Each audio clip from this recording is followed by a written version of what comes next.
All right, we're going to start, everyone. Thank you for joining and welcome to the session for February. The theme here, I get better looking Joe's book to get the exact, well here, I guess I've got it on here too. For the sustainable planet and an expanded common heritage. So first of all, let me just say that after today, there will be 2 remaining sessions. Next month on March 9th, again, the second Saturday, will be on a strengthened judicial system, including the International Criminal Court. I've reached out to a few potential presenters, but haven't gotten confirmation yet, so I'll let you know when that's confirmed. And then the final session in April 13th, again, Saturday of the month, will be on Joe's final chapter called Getting There. It's not a really long chapter. I mean, it's got some very good overarching ideas, but I'll definitely be having several folks join us that are involved with current campaigns for global governance reform. So more information coming about that as well.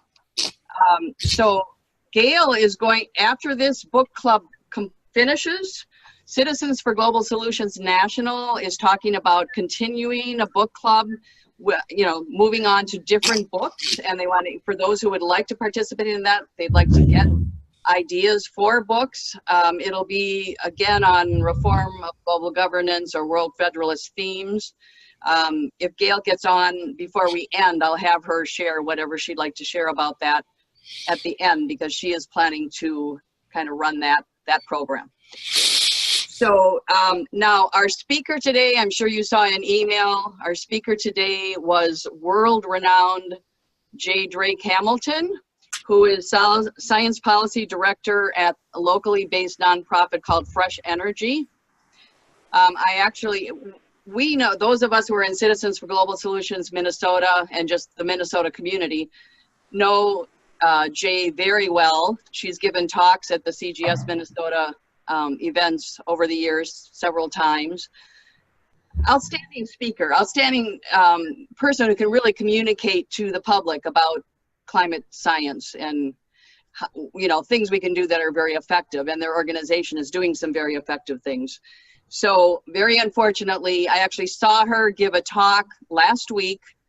Brilliant. I've given you a link to it. I was actually hoping to show 20 minutes of that video today, because she gives an extremely outstanding overview of COP24, the Conference of Parties 24, the 24th conference since the Rio summit back in 92.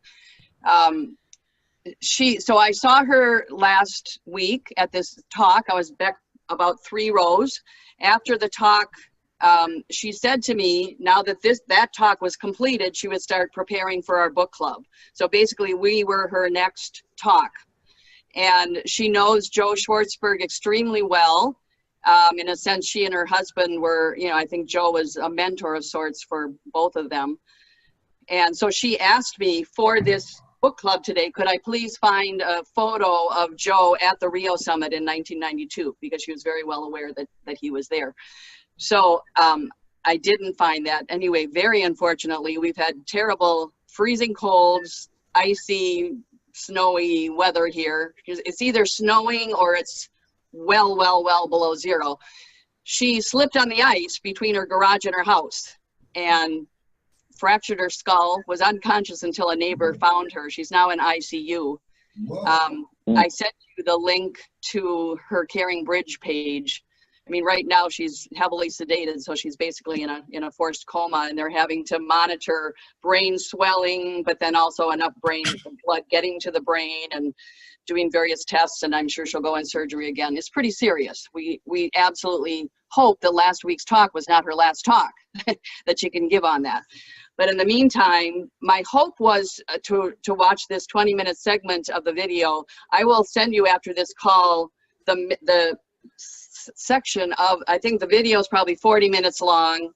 I encourage you to watch the whole thing because the first 13 minutes, she's really talking about how Minnesota in many ways is a success story that she's been able to go around the world and share. But then that middle part that we were going to watch is her talking about, in spite of our current administration, how the U.S., you know, we're part of a campaign called We Are Still In. And so she's talking about what's been relayed at the annual conferences, even since Trump is our president.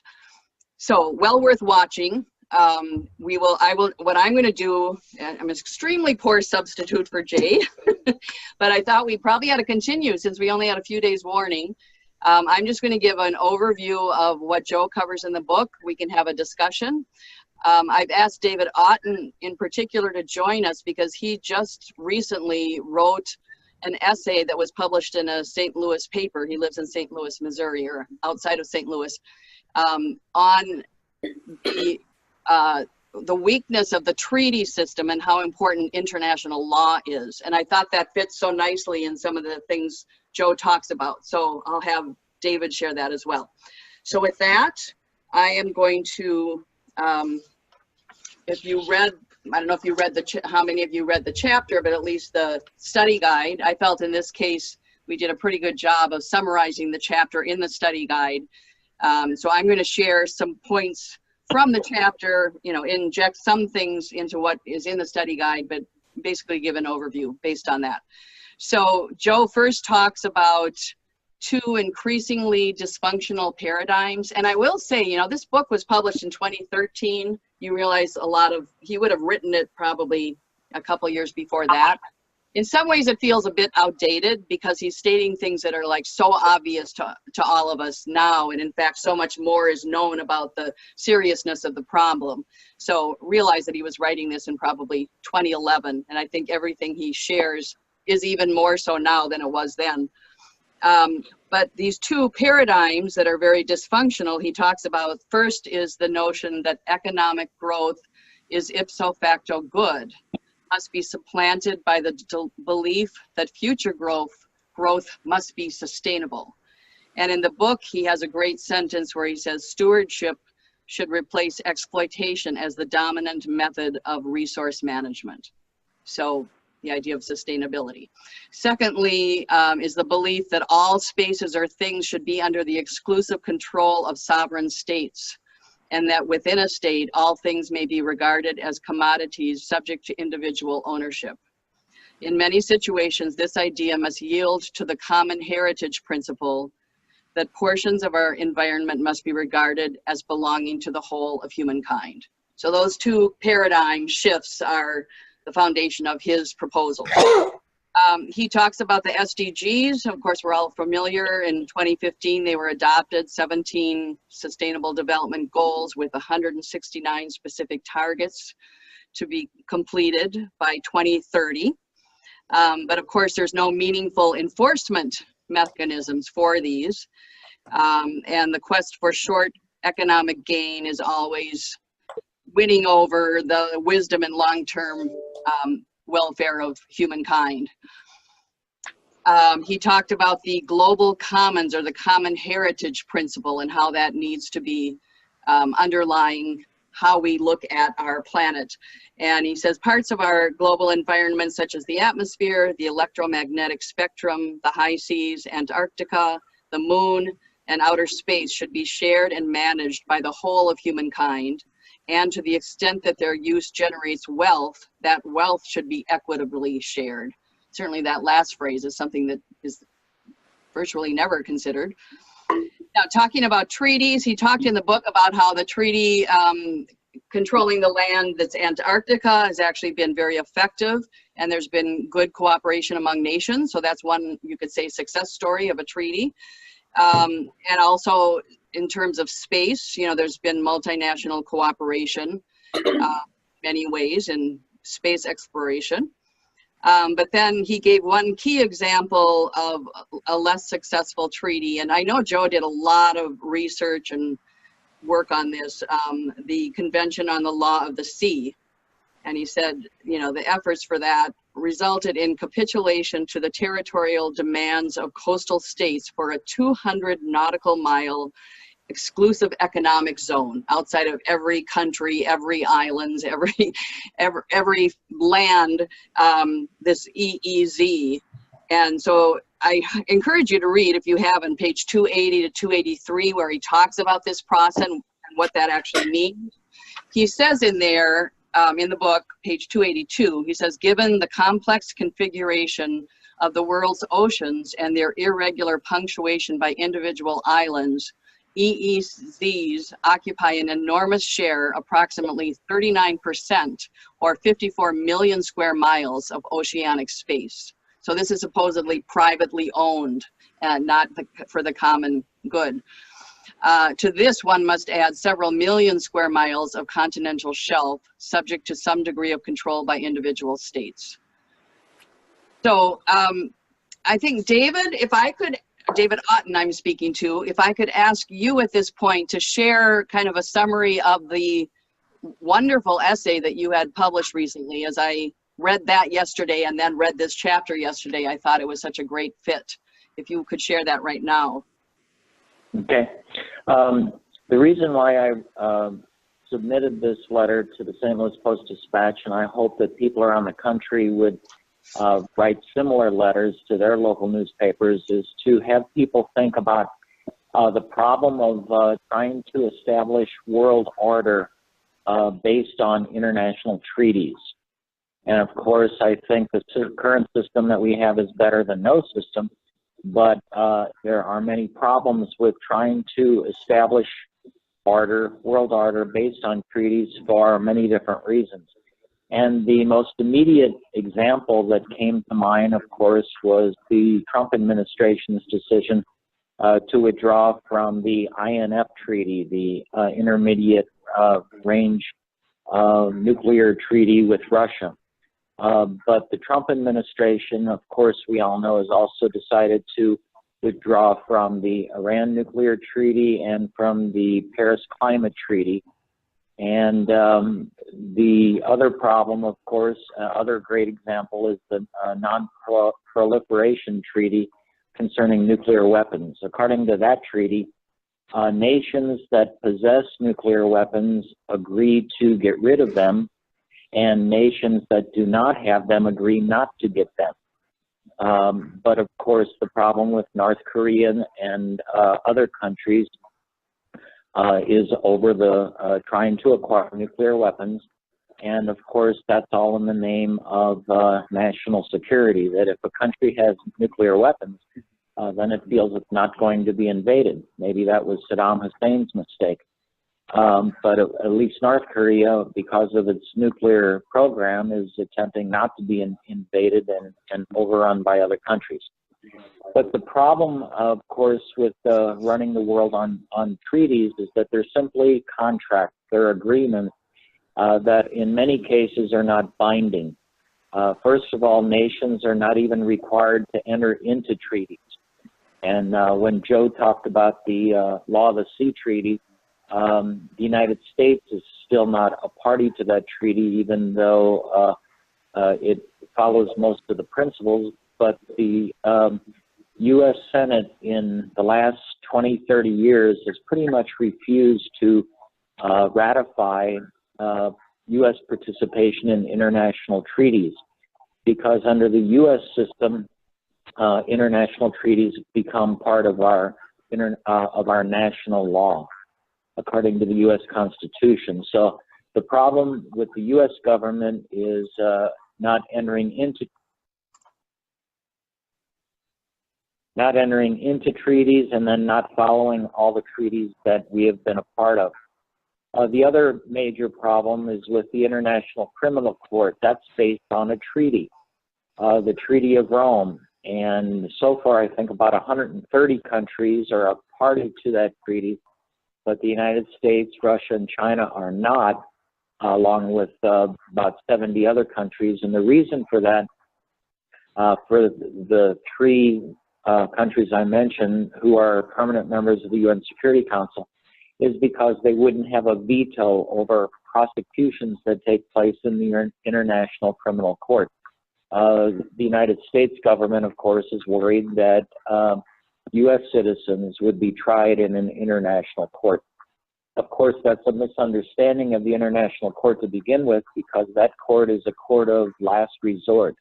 In other words, it will only try cases and prosecute individuals if national courts refuse to or are unable to prosecute those individuals for violations. The other problem is that the International Court of Justice, which is the permanent court and organ of the United Nations, will only hear cases about treaty violations if all the different countries involved agree to have the case heard.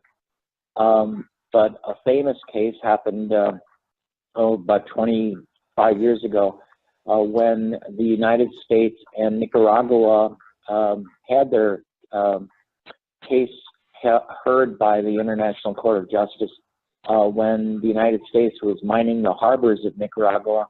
But the International Court of Justice ruled against the United States, and the United States refused to accept its decision. So even when cases are heard in the International Court of Justice, the problem is, how do you have countries that violate treaties even try and agree that agree on that court's decision? So the problem is countries don't have to enter into treaties, and they really suffer no consequences for withdrawing from treaties. The whole international system, though, works in some sense because, thankfully, most countries do keep most of their treaties most of the time. But when do countries not keep their treaties? Whenever they calculate that it's to be better in their national interest not to keep a treaty that they've agreed to than following it. And the United States is guilty of that, and several other countries have been guilty of that too. So because of all those problems with running the world based on simply agreements or treaties, is that countries don't have to enter into them, they don't have to, they can withdraw from them, and they can violate them without usually anyone being prosecuted.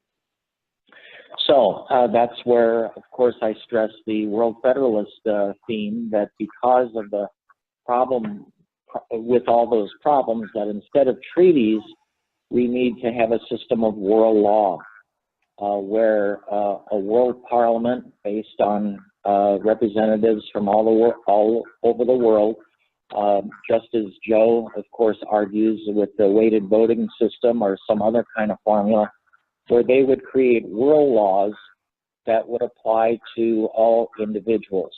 And therefore, if an individual, even a national leader, would be caught violating a world law, then they would be prosecuted through world courts.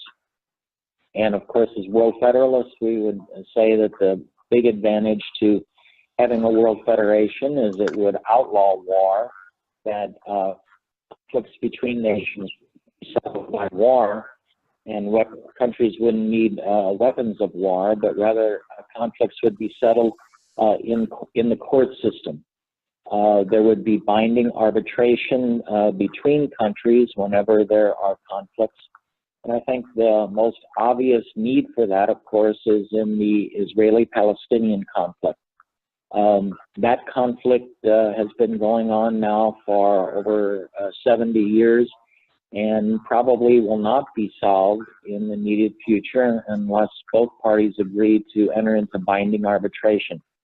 But I think a system that creates world laws would require countries in those situations to enter into binding arbitration.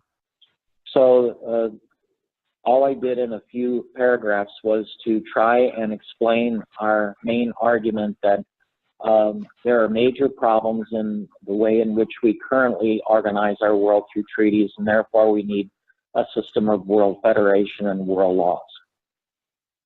Thank you very much, David. And that's a great lead into next month's topic, which will be called the Strengthened Judicial System. So this was sort of a prelude to that. You know, but if we think about it, every chapter we've gone through, you know, a reason why things are ineffective is because there isn't any kind of a global law, international law system that's effective. So I think Yeah, next month, go ahead, David. I would make sure we distinguish between international law and world law, though. Yep. We currently have international law. That's the system of customs and treaties that we currently use in order to organize our world. And for the most part, that works, but not always. And it doesn't always work for all those reasons that I mentioned. So instead of international law, which is not law passed by any kind of democratic process, we need world law that would be created in a democratic process. Perfect. Thank you. Good correction. Yep. Absolutely. We have to be careful about our language, huh? Thank you very much. Well, I'm going to continue with my, I don't have too much more here, but just finish up the presentation and then we'll open it up for discussion. Joe continues talking, kind of framing the problems or his thoughts before he gives his proposal. He talks about the common heritage principle. Of course, he was talking about that with Antarctica and space and the sea, but he says, should that concept be extended to natural wonders such as the World Natural Heritage Sites, such as the Grand Canyon or the Great Barrier Reef? What about world cultural creations like China's Great Wall, Taj Mahal, and Venice, the city of Venice itself? But also Earth's atmosphere, and even the genetic codes of human, plant, and animal genomes, and intellectual property. So these are all sort of questions about what is, the common heritage and what belongs to private individuals, organizations, nation states. He basically, this is a fairly short chapter. This is not one where Joe went at great length to explain his ideas.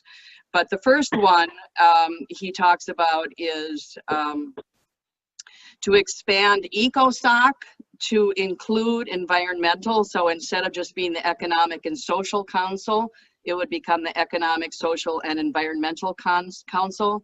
He actually covers this more specifically in chapter 5 of the book, and our book club is not covering that.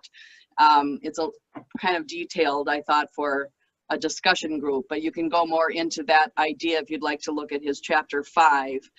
But he says in this chapter, he talks about UN's propensity to deal with serious problems by the piecemeal establishment of new agencies, which are then seldom provided with sufficient staff and fiscal resources, and which tend to deal with symptoms of a given problem, often failing to address the root causes. While some new agencies may still be needed, it is more important that the UN uses existing agencies to maximum advantage with greater mission coherence, better oversight, transparency, accountability, more reliable funding, and wiser use of human capital. And so from that introduction, he then goes on to recommend that instead of yet another organization, that ECOSOC could be expanded to include the environmental component. And then, of course, it would need to have the ability to more greatly coordinate and monitor the policies of other UN agencies, and the Sustainable Development Goals would be included in that.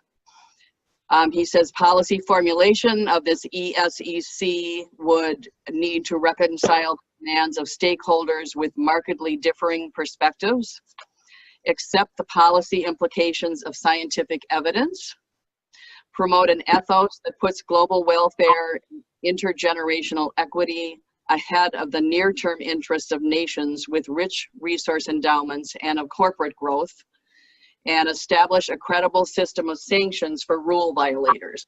Sanctions should be used as a last resort.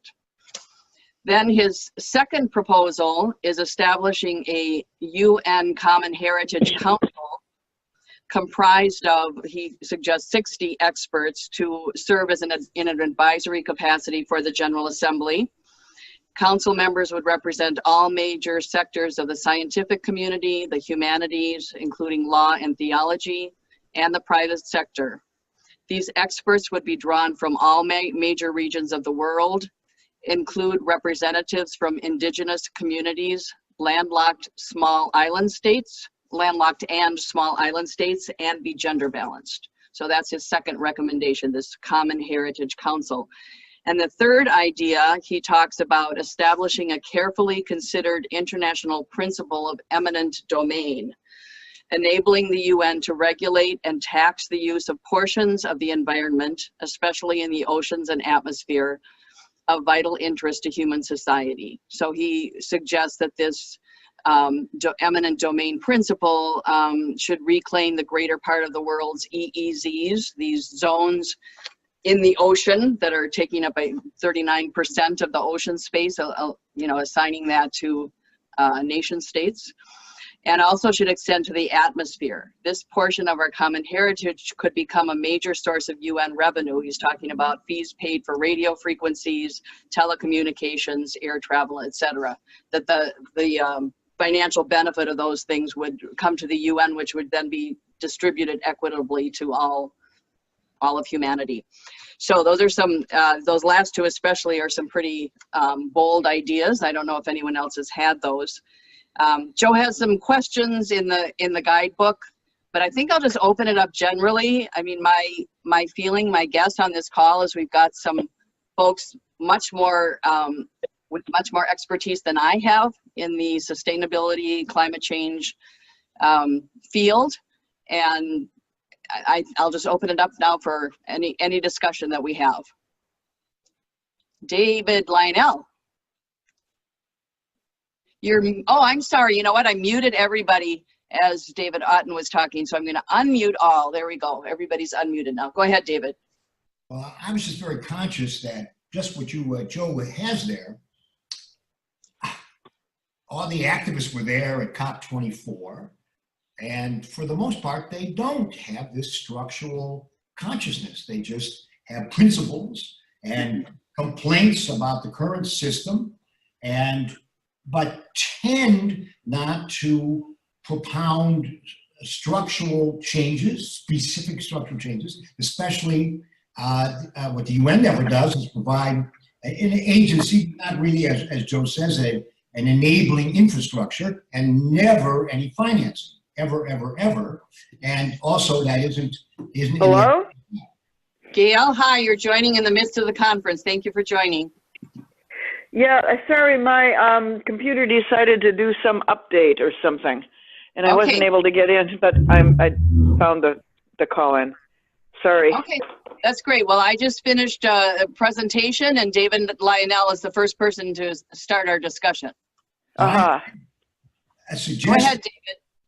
That our tiny, tiny, tiny little globalist coterie here in the United States and around the world, in contrast, the environmental movement is giant and has a major resources and publicity, but it tends to lack this structural dimension that is our strong point.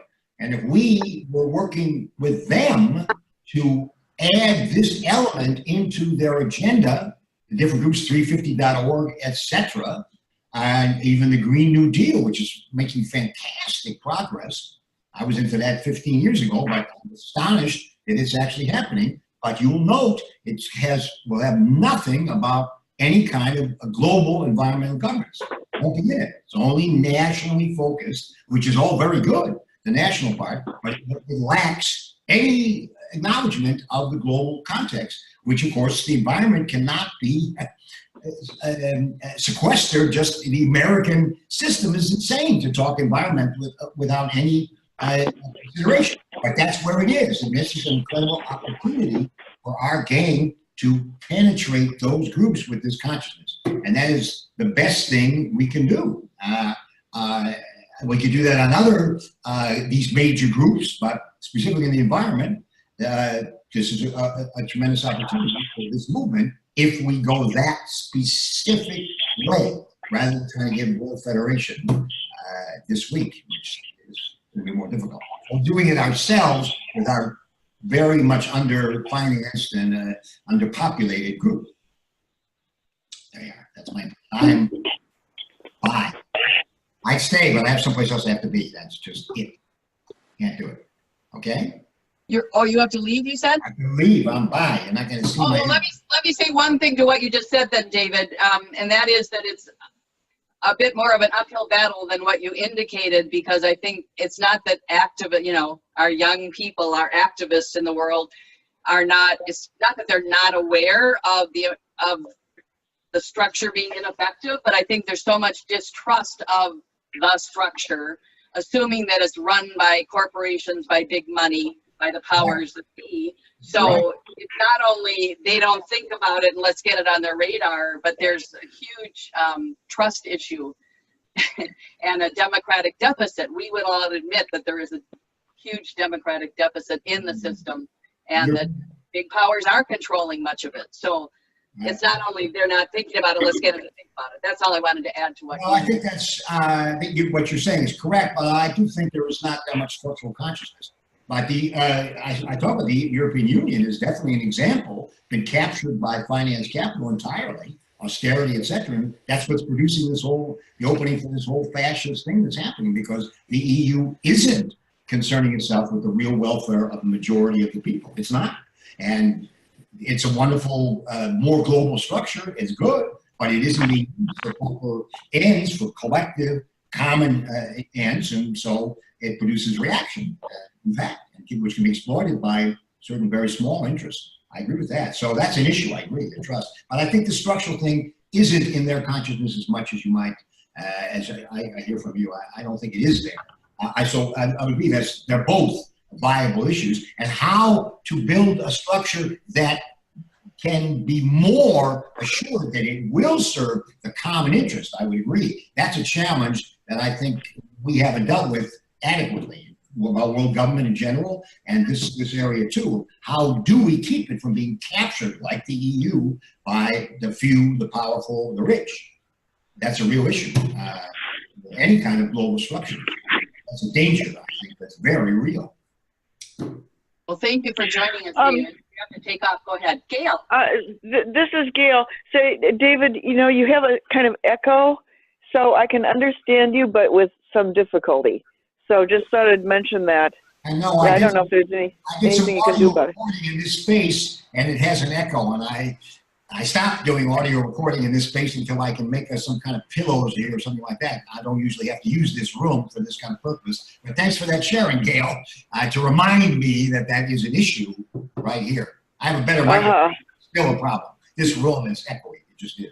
Yep. Okay. Thank you. Bye. Bye-bye. Donna. I actually was going to kind of bring up what the same topic, but from a different point of view. What I was hoping is maybe we could have a little brainstorming about how we might kind of infiltrate the environmental movement in terms of trying to win them over to see how some of our ideas would really help solve the problems. So I think it's kind of a, maybe people have other things they want to do with the next 20 minutes, but even if we use 5 of it to brainstorm, how could we sort of, make headway? Because this is a huge group of people, who understand the seriousness and who are looking for ways to solve the problems. And I think we have a solution that would help improve things, give us a way to deal with their problem. But how do we communicate that? How do we do that? Anybody have any ideas? I don't know if that's an appropriate question to pose to the group, but that's what I'd love to hear. That's a great question, and let me just add another. We might end up with more questions than answers here, but another question is, how do we infiltrate the, unfortunately, somewhat large or some slice of America doesn't believe in science, right? I mean, there's supposedly questions about, what we already know is absolutely true in terms of that. And so how do we make a dent in that in our country as well? I mean, that's a whole other group. Right. I would argue that's another whole problem, but we have a big enough problem. I think we ought to focus on how do we reach the people who get it. And that would increase our numbers dramatically. Let's walk baby steps towards, we can't tackle everything at once. Let's start with people who get it. So any The other input ones are on Donna's question? I All right. have a comment to make. Seems to me that the best way to look at a problem is to focus on those who are most affected by it. And when it comes to climate, the people who will be most affected by it are not us, but the generation that's coming, our young people. They would be incredibly affected by it. The others who will be affected by it far greater than us are the poor and the disenfranchised and the indigenous. So if we strictly focus on where there is poverty, where there is disenfranchisement, and the young people, the schools, the kindergartens, and if we create a kind of a movement, look for leaders in those communities and empower them, and we could be supportive. And that may be a way to finally bring in the, common space. And already the people who are at the top, like people at UN and so on, they're already conscious of it. They want the stop this temperature rise beyond 1.5. But we need a groundswell from these communities who would be most affected. And I think young people would be the one who would be the leaders for making this happen. And we need to, be the champions in making them, be stewards for them. Anyway, that's the thought. It's a great thought. The Poor People's Campaign is part of that. Which I think reinforces our discussions about Model UN and ways to think about educating. But your point, Barrett, is not so much that we speak, but that we let them speak. Well, I think this educating is a kind of a, I don't know how to describe it, but that's really not the right word. I think individuals generally are aware of their own insecurities, and it's kind of focusing on those concerns is what really, give them a stage, give them a kind of a, and then they'll come out, they'll come through. I know when I was in high school, we always did things that adults were surprised that we were aware of.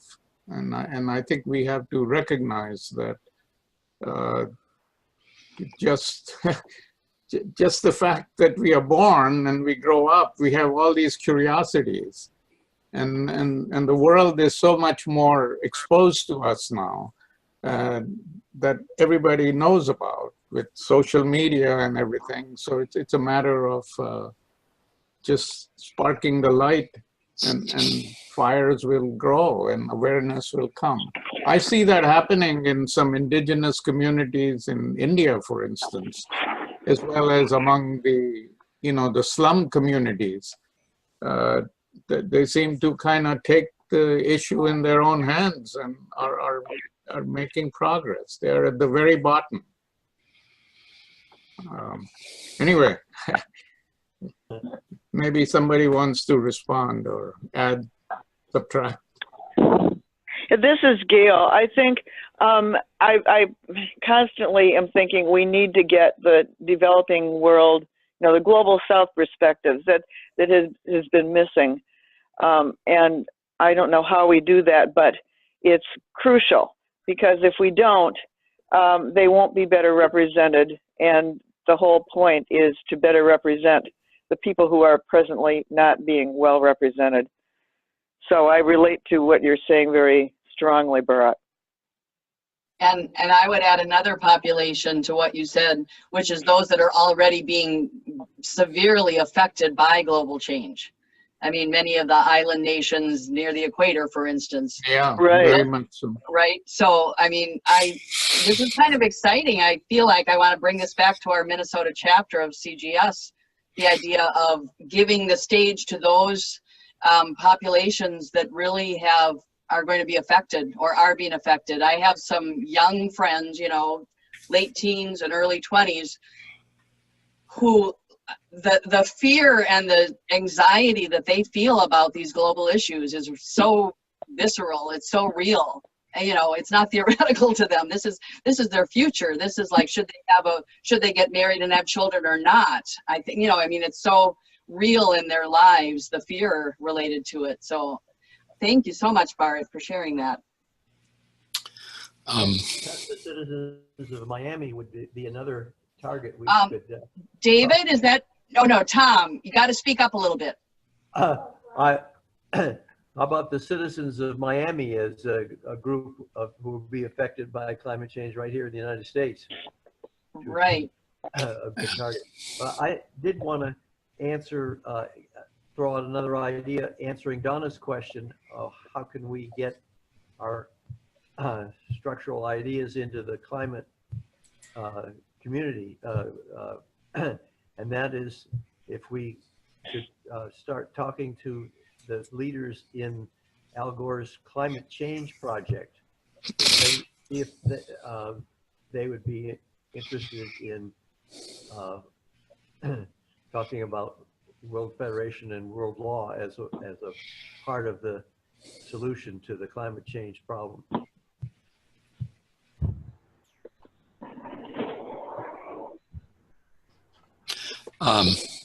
Evan here.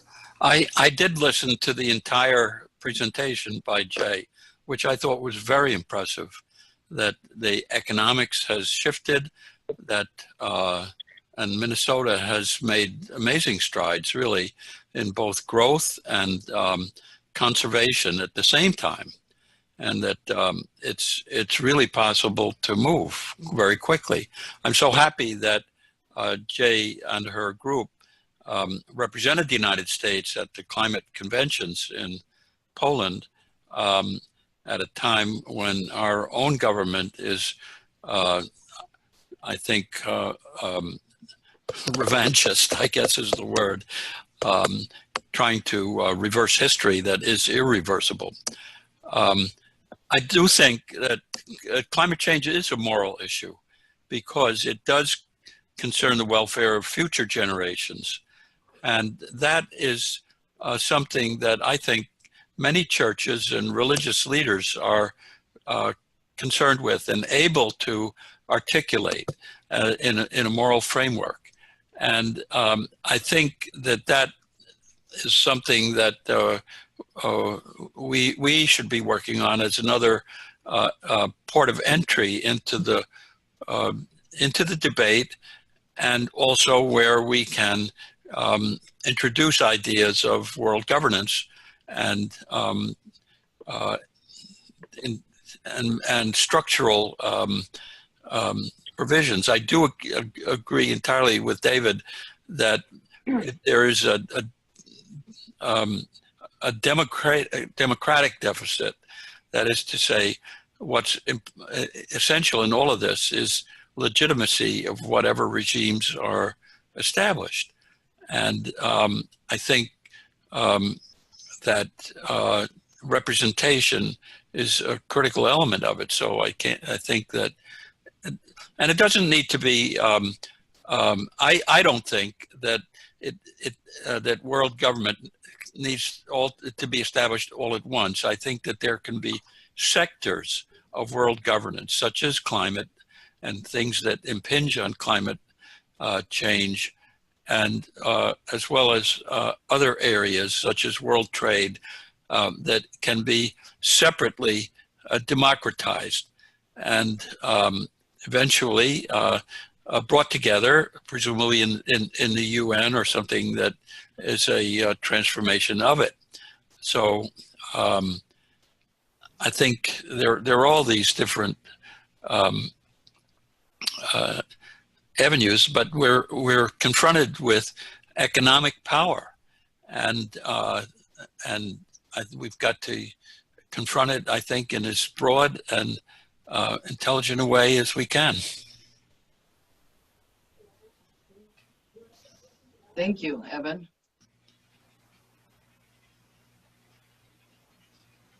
Others? Donna, did you have thoughts about how we can reach out to the environmental audience, or whatever we want to say, the activist group? I like both comments that were made on that from Bharat and Tom Hastings. Those are two that I really don't know. I mean, other than, I guess my only thought is it's got to be done at a personal relationship level, that we need to reach out to individuals, you know, and try to win them over, you know, or listen to them and make sure they know we're hearing them, and then get them to hear us. So, you know, that's all I have to say.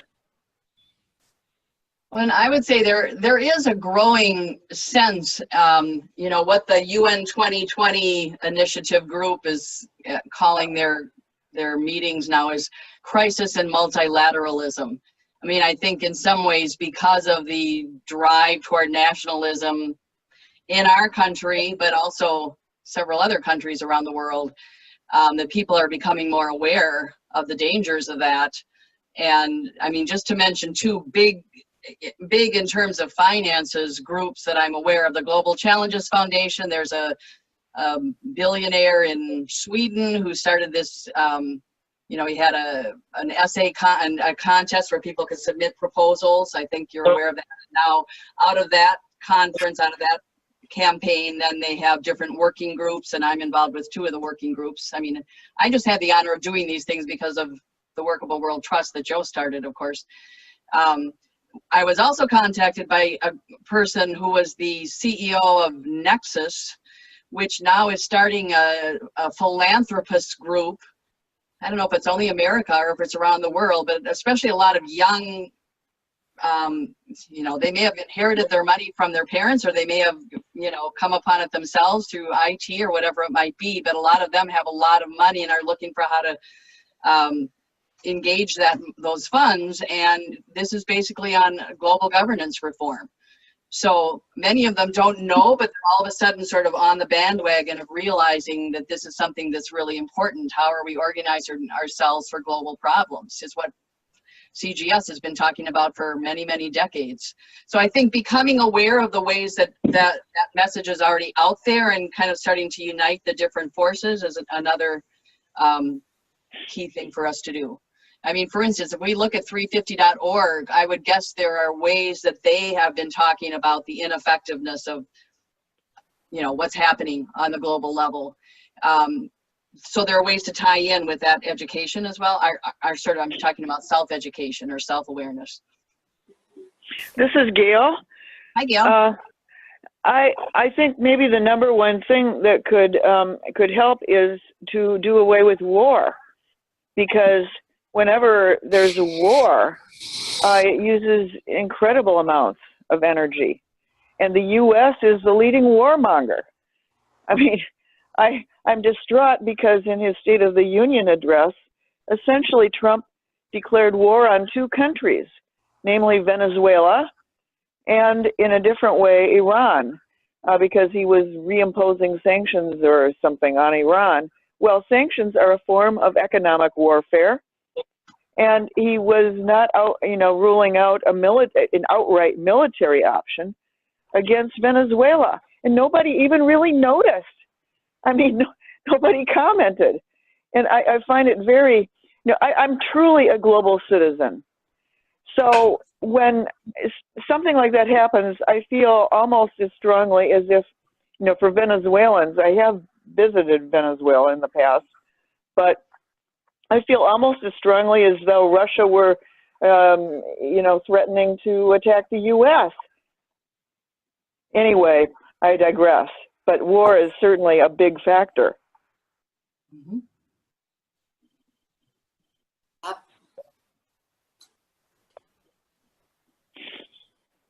Any other comments? I see someone in the Cincinnati group. Go ahead. First, I would think that environmentalists could be contacted easily by giving a picture of the Earth racing through space and giving a picture of astronomy and the effect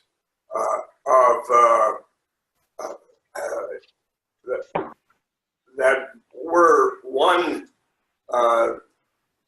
by simply we have one home, we have one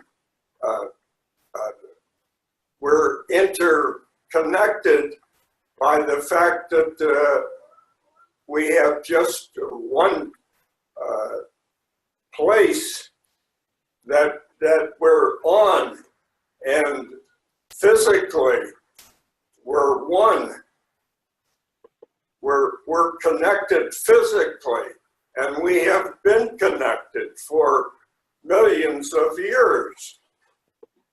That should be obvious to anyone who has studied astronomy. I would say I think environmentalists get that. I think they get we're one, we have one planet. I think the question is, how do we get them to see that we need to think outside our national solutions? We got it in your picture. Can you come up with a way to figure that out too? We're getting some echoing going here again for some reason. Well, anything else someone wants to add? Last call here. Okay, I'm going to suggest that each of you, I know Evan already watched Jay's video. I'm going to suggest at the very least 20 minutes. I'd love for you to watch the full thing. It's 40 minutes long. But I'm going to tell you the 20-minute segment I was hoping to watch, and I'd recommend you do that right now, and especially those of you meeting in a group. I think it would be a great way to wrap up today's talk. So I sent the link yesterday, and if you want to write down the minutes in particular where she's talking about COP24, it's from 13 minutes and 16 seconds through 33 minutes and 29 seconds. And then the other part, she's talking about the Minnesota experience, which of course is great to hear. I mean, she really talks about her strong belief that providing examples of real transformation can inspire other places to do the same. And so that's sort of the drive of Fresh Energy and what we're doing here in Minnesota. So with that, I'm going to wrap up, reminding you that next month our talk will be on a strengthened judicial system, Saturday, March 9th. And Gail, I'm going to call on you now that you're here to share about the book club after our study of Joe's book is finished. Can I interrupt? Yep, go ahead, Barrett. Before Gail starts, yes. Your comment about the in Jay's video, yes, showing how Minnesota has done well, it could be an example for others. That just made me think, I think perhaps one thing we could do is take this idea that, I forget who suggested, where climate being a moral issue, and so we involve people of faith. And I felt very strongly about the young people, as well as the disenfranchised, call it the indigenous and the small island communities. All of those places have enormous example of great works being done, but it's not shared. So maybe what we could do is we could really bring together some kind of a forum involving, videos and print and so on, and create a kind of a global space which just applauds and celebrates these types of transformations, including Minnesota's transformation for that Jay is talking about. And perhaps that might be a way to kind of propel and create a movement from below, which the people at the top will have to pay attention to, you know. Anyway, that's the thought. Excellent. And for those of you who don't know Bharat, he could certainly share about his, what is the name of the project? The Sarvodaya. I call it Sarvodaya, which is a Sanskrit word, which is made up of two words. Sarva means all and everything, and Uday means uplift, growth, advancement. So it's like, you know, all and everything, basically universal progress. Incidentally, that word was coined by Mahatma Gandhi when he wrote his first book after he came from Africa, or while he was still in Africa, South Africa, which was sort of his interpretation of Rustin's book, Unto the Last. Anyway, that's thank you, Nancy, for allowing. And we are right now focused on, basically focusing on the SDGs, you know, goal 1, 2, 3, as well as 6, which is the water and sanitation, and 17, which is the global partnership. And we're focusing strictly on the problem of undernutrition, malnutrition around the world, particularly among the infants and women. Again, that's the future of our world. You know, we have millions who are undernourished and especially severely malnourished. And it'd be impossible, no matter how much free education or whatever you give them, they would not be able to participate in our world and be active members of community unless they're born healthy and kept healthy. And so I see that as a huge, huge kind of burden that we need to face. And we're trying to do something.